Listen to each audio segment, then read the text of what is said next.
मनोज रांगेंच्या शांतता रॅलीचा आज नाशिकमध्ये समारोप होणार आहे। नाशिकमध्ये मनोज रांगेंच्या शांतता रॅलीचा हा समारोप आहे, त्यासाठी तयारी करण्यात आली आहे। तर नाशिक शहरातील सर्व शाळांना आज सुट्टी देण्यात आली आहे। शांतता रॅलीमुळे वाहतूक विस्कळीत होण्याची शक्यता आहे। त्याचबरोबर मोठ्या प्रमाणामध्ये गर्दी या ठिकाणी होण्याची शक्यता आहे। पोलिसांचा बंदोबस्त आहे आणि त्यामुळे आज शाळांना सुट्टी देण्यात आली आहे। पण सगळ्यांचं लक्ष आहे ते म्हणजे समारोपाच्या सभेमध्ये मनोज रांगे पाटील नेमकं काय बोलणार याकडे, कारण मनोज रांगे पाटील यांनी 13 तारखेचा अल्टिमेटम दिला होता। आज आहे 13 ऑगस्ट आणि त्यामुळे पुढची भूमिका आता मनोज रांगे पाटील यांची नेमकी काय असेल याविषयी उत्सुकता निर्माण झाली आहे। सर्व मराठा समाजाचं लक्ष मनोज रांगे पाटील यांच्या या सभेकडे आहे, जी सभा आज होणार आहे नाशिकमध्ये।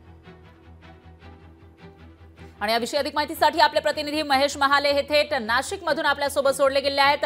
महेश, काय सांगाल? शांतता रॅलीचा समारोप आज मनोज रांगेंच्या होतोय नाशिकमध्ये आणि आणखी एक महत्त्वाची गोष्ट म्हणजे नाशिकमधूनच येतात ओबीसीचे मोठे नेते छगन भुजबळ, त्यामुळे आज नाशिकमध्ये कसं चित्र दिसतंय, काय अपडेट्स आहेत?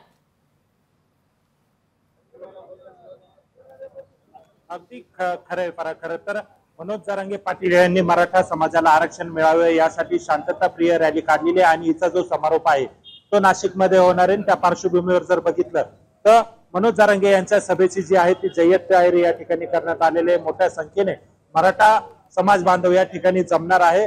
साधारणतः लाखोच्या संख्येने मराठी एकत्र येणार आहे आणि नाशिकच्या तपोवन परिसरातून रॅलीला सुरुवात होईल आणि सीबीएस चौकामध्ये हिचा समारोप होणार आहे। आणि या सगळ्या पार्श्वभूमीवर मोठ्या प्रमाणात पोलिसांचा देखील सगळा बंदोबस्त जो आहे तो तैनात करण्यात आलेला आहे। एकूणच जर बघितलं तर मराठा आरक्षणासाठी मनोज रांगे यांनी आपली सडेतोड भूमिका बजावलेली होती आणि नाशिकमध्ये या रॅलीचा समारोप होतोय। एकूणच जर बघितलं तर नाशिक हा भुजबळांचा बालेकिल्ला समजला जातो आणि या भुजबळांच्या बालेकिल्ल्यामध्ये मनोज रांगे पाटील आता काय बोलतात याकडे संपूर्ण राज्याचं लक्ष लागलेलं आहे।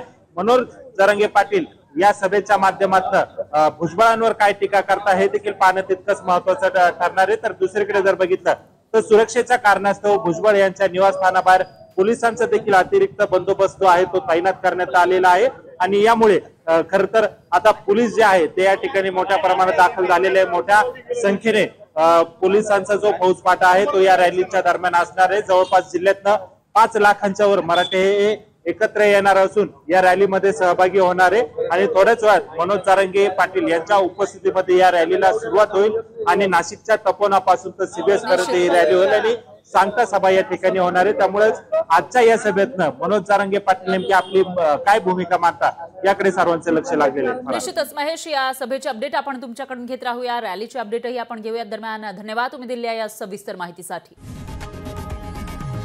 लोकशाही मराठी ऐका, पहा, जागरूक रहा।